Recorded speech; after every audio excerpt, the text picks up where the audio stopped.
샬롬. 오늘은 마태복음 13장 말씀 두 번째 시간입니다.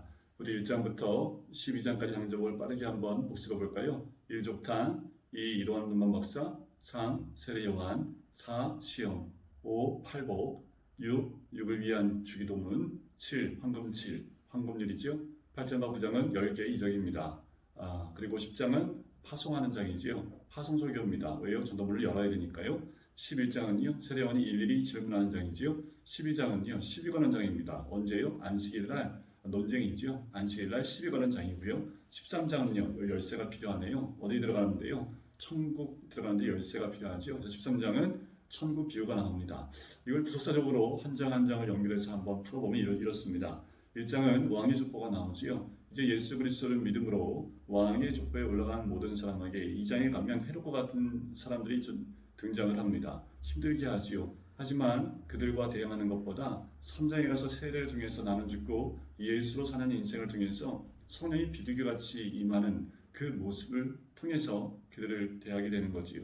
그렇게 성령이 비둘기같이 임하는 것을 경험하지만 4장에 가면 우리에게 시험이 항상 준비되어 있습니다. 육체의 정욕, 안목의 정욕, 이생의 자랑의 그 시험이지요.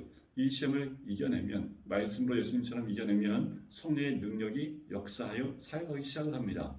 5장부터 7장까지는 우리의 마음을 말씀으로 기경하여 성전으로 준비되는 과정을 나타낸다면 8장과 9장은 왕이심을 보여주는 장이 8장과 9장입니다. 말씀으로 완벽하게 마음이 기경된 사람들에게 드러나는 왕 같은 제사장의 모습이겠지요. 10장은요, 천국에 온 것을 보여주는 장입니다. 천국은 바로 통치권, 하나님의 통치가 이루어지는 것을 천국이라 하지요. 그 천국에 온 것을 우리가 보여주는 장이 10장입니다. 11장은요, 세례요한이 질문을 하지만 그 가운데 천국은 침노를 받는다라고 하지요. 그래요. 그렇게 천국에 온 것을 보여주는 자가 천국을 침노하는 겁니다.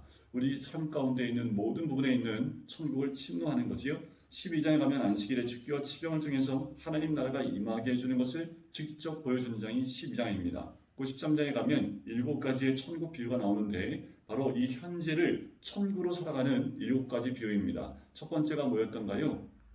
그래요. 씨 뿌리는 비유였습니다. 두 번째가 가라지 비유였지요. 자, 가라지 비유는 이후로 그 비유의 해설을 설명해 드리도록 하겠습니다. 세 번째 비유는 31절에 나옵니다. 바로 겨자씨 비유입니다. 겨자씨 하나일 것 같다라고 얘기를 해요. 31절에 보면 또 비유를 들어 이르시되 천국은 마치 사람이 자기 밭에 갖다 심은 겨자씨 하나일과 같다. 바로 천국은 겨자씨 하나일과 같다는 거죠. 밭에 심겨진 겨자씨 하나입니다. 그런데 겨자씨에 뭐가 있습니까? 생명이 있습니다. 시간이 지나면서 점점 이 씨에 있는 생명이 자라고 자라서 어떻게 해요? 공중의 새들이 와서 그 가지에 깃들 정도로 자라게 되는 것을 의미합니다. 바로 겨자씨의 이 비유는 하나님 나라는 가장 작은 시초로 시작을 합니다. 그러나 최후에는 열방이 거기에 모여들게 되는 비유가 이 겨자씨 비유입니다. 이것은 그 안에 생명이 있기에 심겨진 그 생명을 통해서 점점 성장하고 성숙하고 자라게 되는 것을 의미하는데 처음은 미비하고 눈에 보이지 않는 것 같지만 결국엔 크게 자라게 되는 것을 우리에게 보여주는 거지요. 우리에게 심겨진 씨앗이 그와 같습니다. 또 우리가 어디에 가서 심겨지든 우리 통해서 그와 같은 성숙과 성장이 이루어지는 것을 보여주고 있는 거지요. 33절에 누룩 비유가 나와요. 천국은 마치 여자가 가루 서말 속에 갖다 넣어 전부 불게 한 누룩과 같으니라. 자, 겨자씨 비유와 누룩 비유가 좀 다릅니다. 겨자씨 비유는 그 겨자씨의 한 알이 생명을 드러내서 성숙하고 성장하는 것을 드러낸다면 누룩은 주변을 변화시키는 그 천국을 이야기합니다. 자, 누룩이 들어가면 조용히 아주 그 안에서 급속도로 변화시켜서 주변을 삽시간에 다 변화시켜주는 그 누룩에 대한 비유를 이 천국과 연결하여 설명하고 있는 거지요. 우리가 천국입니다. 그렇다면 우리가 있는 곳은 시간이 지나면 지날수록 천국이 확대되고 침노되어지고 넓어지게 될 수밖에 없다는 겁니다. 소리가 나요? 누룩이 소리가 납니까? 소리 안 납니다. 그럼에도 불구하고 주변이 변화되어지고 바뀌어 나간다는 거예요. 천국이 마치 이와 같다는 겁니다. 겨자씨와 같이 성장하고 성숙하고 더 많은 사람들을 포용하고 심을 수 있는 것으로 성장한다면 누룩은 우리 주변을 천국으로 바꿔나간다는 것을 이야기를 해요. 자, 36절에 이 4가지 천국 비유를 하고 난 다음에 제자들과 함께 집으로 들어옵니다. 그리고 가라지 비유를 다시 설명을 해주세요. 자, 자녀들이 묻는 것 가운데 자 이렇게 대답하시 37절에 좋은 씨를 뿌리는 이는 인자입니다. 인자가 이 땅 가운데서 좋은 씨를 뿌려요. 근데 밭은 뭐예요? 세상입니다. 좋은 씨는 뭐예요? 천국의 아들들입니다. 천국의 아들이라는 것은 무엇을 의미합니까? 하나님 자녀들이지요. 바로 하나님의 통치를 받는 사람들, 또 복음을 소유한 사람들, 나는 죽고 예수로 살아가는 사람들을 의미합니다. 가라지는요, 악한 자들의 자의 아들들을 이야기합니다. 자, 39절에 보니까 가라지를 뿌리는 원수는 마귀입니다. 추수 때는 세상 끝이요, 추수꾼은 천사들입니다. 중요한 것은 자 마지막 때에 가라지를 거두어 불에 사는 것 같이 세상 끝에도 그러하겠다는 거지요. 자, 41절에 보면 인자가 그 천사들을 보내리니 그들이 그 나라에서 모든 넘어지게 하는 것과 또 불법을 행하는 자들을 거두어 냅니다. 풀무불에 던져 버린다라는 거지요. 자, 어떤 자들이요? 넘어지게 하는 것, 복음 가운데 나가지 못하고 믿지 못하게 하고 넘어지게 하는 모든 것들, 또 불법을 행하는 자들. 뭐가 불법입니까? 말씀을 따라가지 아니하고 하나님을 순종하지 않고 마음에 두기를 원치 않는 모든 자들이 불법을 행하는 자들입니다. 죄는 다른 것이 아닙니다. 하나님과 함께하기를 거부하는 자들, 하나님을 그 마음에 모시기를 거부하는 자들, 주님을 나의 주인으로 모셔드리기 원치 않는 자들, 그들 모두가 넘어지게 하는 것과 불법을 행하는 자들입니다. 그들이 다 풀무불에 던져지게 되는 것, 그것이 가라지 비유입니다. 자, 이렇게 앞에 네 가지 비유는요, 천국이 어떻게 전파되고 성장하는가를 보여주고 있다면 이제 뒤에 제자들에게 하는 천국의 세 가지 비유가 이어서 나오는데요. 그 세 가지 비유들은 개인적으로 천국을 소유한 자의 기쁨과 태도를 언급합니다.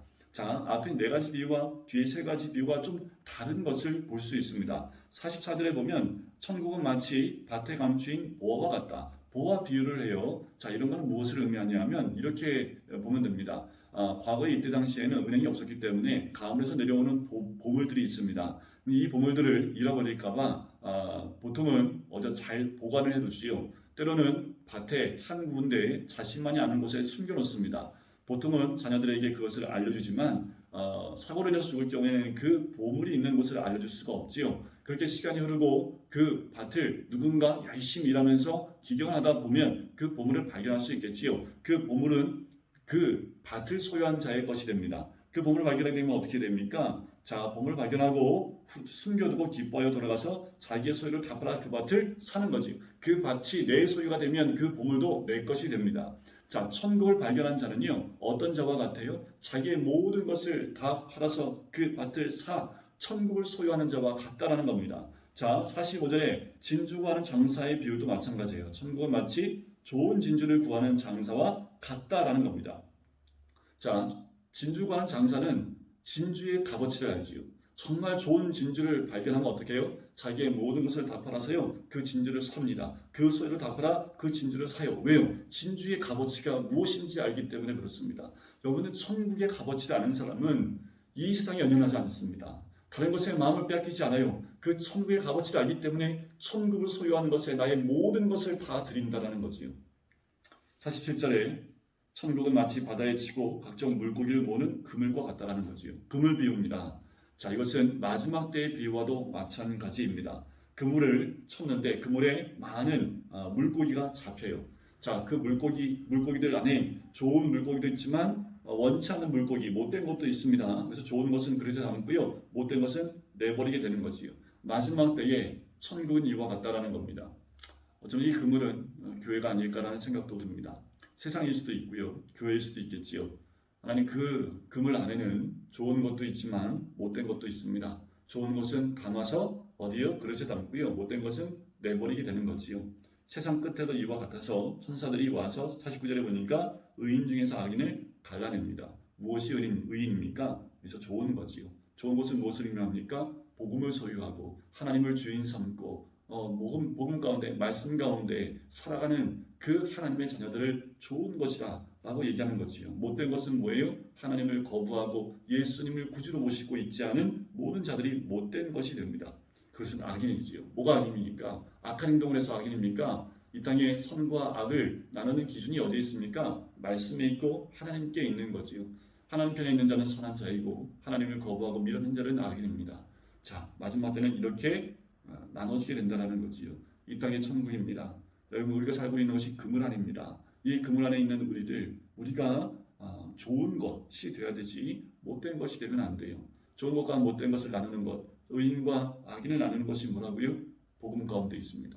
예수 그리스도의 십자가 가운데 있습니다. 우리 안에 진정한 좋은 것이 되어져 이 마지막 때에 이 그물 안에서 좋은 것으로 그릇에 담기는 주의 백성이 되시기를 주의 이름으로 간절히 축원드립니다. 천국은 마치 이와 같다는 거지요. 이 땅에 있는 천국들입니다. 씨 뿌리는 비유. 우리의 마음의 밭을 기경해야 됩니다. 우리 교회의 밭을 기경해야 합니다. 이 세상의 밭을 기경해야 합니다. 다 옥토와 같은 좋은 밭을 만들어야 되겠죠.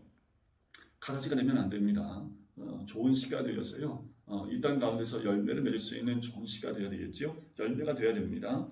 겨자씨 또 누룩과 같이 성장하고 성숙하며 주변을 변화시키는 그렇게 이 땅 가운데 그런 역할을 감당하는 사람이 복음을 소유한 자들인 줄 믿습니다.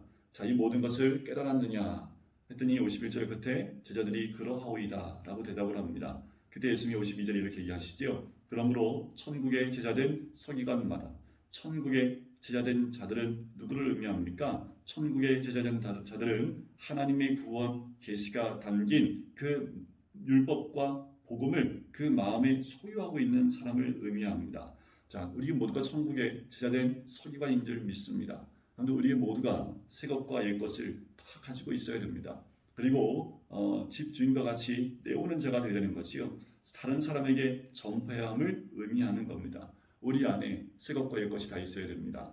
새 것은 뭐예요? 복음이지요. 옛 것은 뭐예요? 율법입니다. 둘 중 버릴 것이 하나도 없습니다. 다 주로부터 오는 것이기 때문에 새 것과 옛 것, 복음과 율법, 말씀, 또 하나님의 그 주신 그 복음, 십자가의 복음, 그리고 우리 삶에서 그 우리 삶을 또한 하나님 백성답게 살 수 있도록 주신 그 율법대로 사는 그 옛 것을 가지고 살아갈 때에 누구든지 우리에게 올 때에 그것을 내어주고 또 많은 자들을 천국의 제자 될 수 있도록 전하고 나누는 것, 그것이 우리가 해야 될 일입니다. 그렇게 천국의 비유를 하시고 난 이후에 53절 예수께서 이 모든 비유를 마치신 후에 그곳을 떠나시지요. 그리고 54절에 보니까 고향으로 돌아갑니다. 그런데 53절부터 마지막 절까지의 말씀을 보면 고향에 돌아갔을 때 어떻게 해요? 예수님을 배척합니다.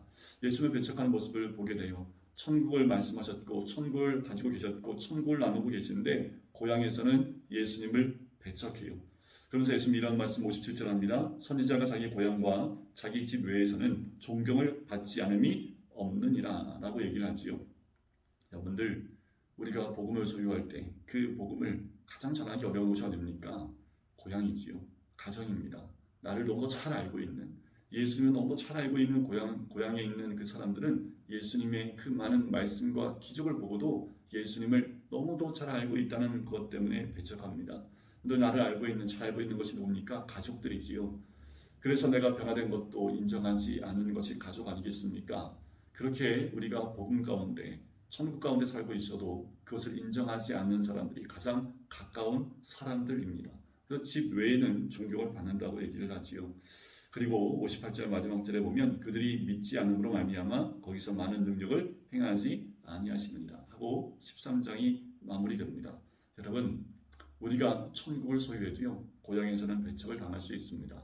우리가 천국의 능력을 가지고 있어도요, 가장 가까운 사람에게 그렇게 배척을 당하고 또 인정받지 못할 수 있습니다. 괜찮아요. 우리 안에 있는 천국을 가지고 살아갈 때에 우리를 통해서 이 땅이 천국으로 침노되어지는, 그리고 어둠의 영에 빼앗겼던 땅들을 다시 찾는 그 놀라운 능력이 우리 천국을 소유한 모든 자를 통해서 일어나게 될 줄 믿습니다. 여러분이 있는 곳이 천국입니다. 코로나 별로 중요하지 않아요. 코로나는 지나갑니다. 천국은 임합니다. 여러분, 우리가 있는 그곳이 천국이 임하는 곳이 되어지고 그곳이 천국으로 바뀌어서 주변에 있는 많은 자들이 천국의 제자들이 될 수 있도록 우리가 그 역할을 감당하는 이 마지막 때 주의 사람이 되어야 될 줄 믿습니다. 오늘도 천국 백성다운, 하나님 백성다운, 그리고 천국을 소유한 하나님의 자녀다운 모습으로 힘있게 살아가시는 오늘 하루가 되시기를 주님의 이름으로 간절히 축원드립니다. 기도하겠습니다. 사랑해 주님 감사합니다. 천국을 소유할 수 있고 또 천국을 바라볼 수 있고 그 씨가 심겨진 주의 백성이 되게 해주심을 감사합니다. 이제 심겨진 그 천국을 가지고 더 성숙하고 성장하고 확장하여 이 내 주변에 있는 모든 자들 그 천국을 경험케 하고 더 나아가서 그들을 천국의 제자들로 만들 수 있는 우리가 될 수 있기를 간절히 소원합니다. 코로나를 두려워하는 것이 아니라 코로나에 전염되는 것보다 이 복음에 전염되어져 복음으로 하나님의 나라를 꿈꾸며 경험하는 우리 모든 성도 될 수 있도록 축복하시고 인도해 주시옵소서. 감사드리며 예수 그리스도의 이름으로 기도드립니다. 아멘.